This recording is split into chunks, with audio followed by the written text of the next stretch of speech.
I'm Nora Marino, Democrat for State Senate, and you're watching YouTube.com.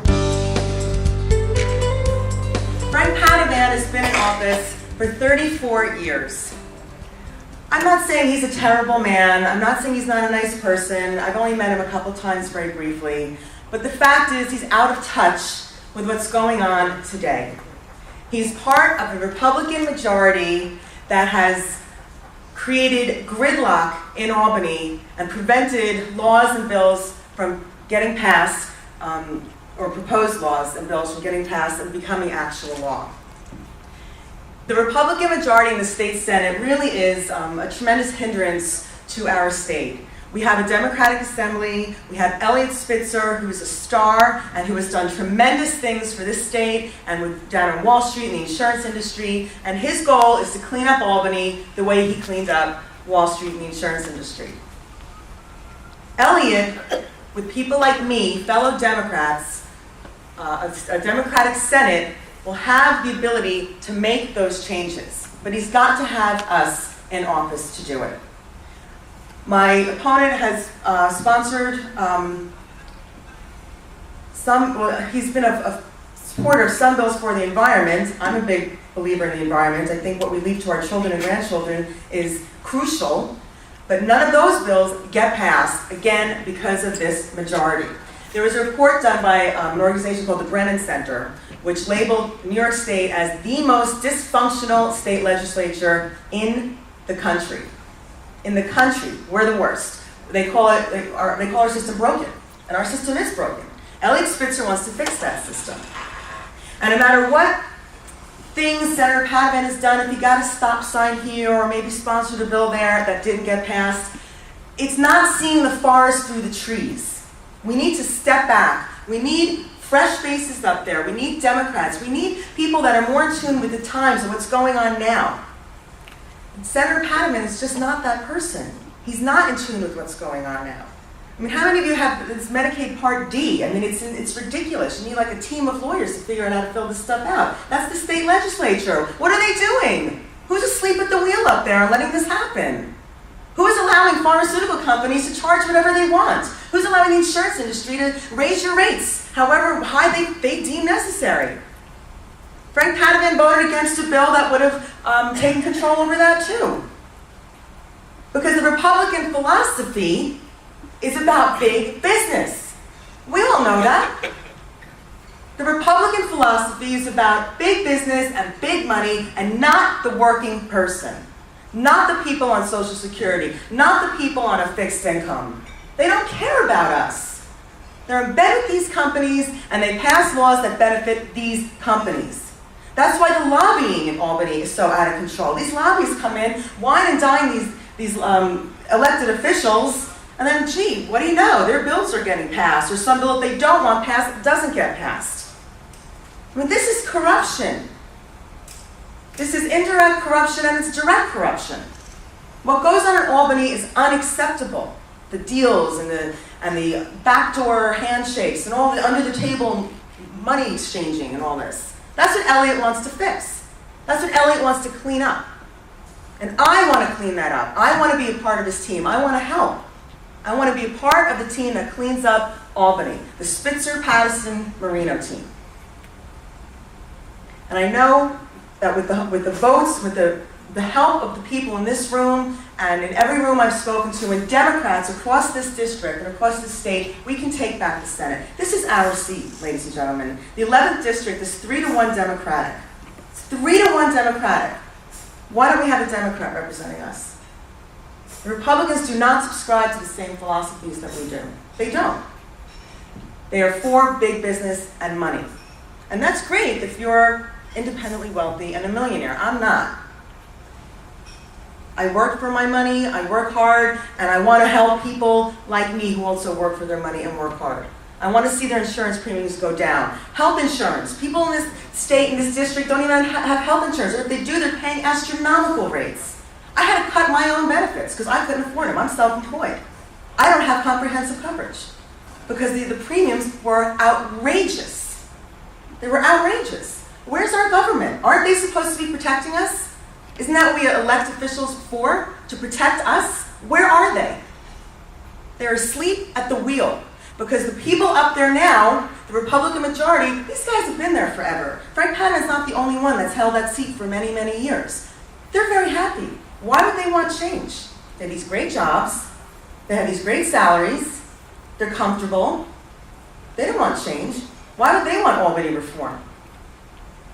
But we don't elect people to office to worry about them or their jobs or their egos. We elect officials to represent the people. The people, that's us, that's everyone in this room. I'm really urging all of you to please come out on Election Day. Tell your friends, this is an important year. If we can take the Senate, we're going to see the floodgates of change open up in New York. New York will again be viewed as a progressive state and a take-charge state, and as opposed to this dysfunction that we've been labeled with now. Dysfunction? New York State is dysfunctional? People used to look up to us. What's New York doing? Other states wanted to know what New York was doing. Not now. Or if they do say, what's New York doing, they're asking because they want to do something else. So we got the Mets. They've been, compared to the Yankees, they've always been an underdog, but yet, where are the Yankees this year? The Mets are in the playoffs and the Yankees aren't. And I'm hoping that on Election Day, it's going to be Nora Marino who comes out as the state senator for this district, and not my opponent. Nora Marino, a Democrat. Ladies and gentlemen, please come out and vote, and please tell your friends. And I'm open to any questions if anyone wants to ask me anything. Yes, ma'am. I'm dismayed at every election that the UFT backs Frank Patterman. And when I've gotten calls to say vote for him, I say he's a good state senator, but his stand on women's reproductive rights, I will not vote for him. This message doesn't get out somehow. People don't even know what his stands are. Yes, thank you. She's absolutely right. He is not a friend of women. And Ed also pointed out, why doesn't this message get out? Well, we're trying to get the message out in my campaign. Barbara's handing out some palm cards that have a couple of points on the back that most people don't know. That he's not a friend of women. That he's completely against women having control over their own bodies with reproductive rights. And you mentioned the UFT. Senator Patterman did nothing as far as fighting for $14 billion of education money that was due our students and our schools. I don't know how many of you are familiar with the Campaign for Fiscal Equity. Do we have people familiar with that here? It's a lawsuit that was initiated 13 or so years ago, where it was discovered that the state was not funding New York City schools fairly and properly. And for every dollar we were giving into education, we were getting 60 cents back or something. And that difference was going to, guess who? The Republican majority's constituents upstate and out on Long Island. It wasn't coming to our children. And where was our senator? He should have been livid. He should have been outraged. He should have been speaking to the paper every week. Where's our money? This is outrageous. We can't accept this. But he did nothing. Why? Because he's part of the Republican majority. He couldn't go against his friends, so he just sat quietly, like a mouse. And now the money's coming in, but not because of him, because of a judge. So no matter what you read in the paper, because I read that he made some claims that he took some responsibility for that money coming in, it's not true. A judge came down with a decision and ordered the state legislature to pay this money to New York schools. To me, it's absurd that it had to come to that. I mean, these are our senators. Don't they sit in a room and say, well, gee, this isn't fair, let's fix it? I mean, what happens to just the basic concept of fairness? What's right and wrong? So thank you, Annette, for bringing up two very good points. And I'm a firm believer that education is our future.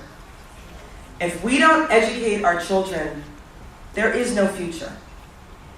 And the two things we need to think about for the future are education and really the environment.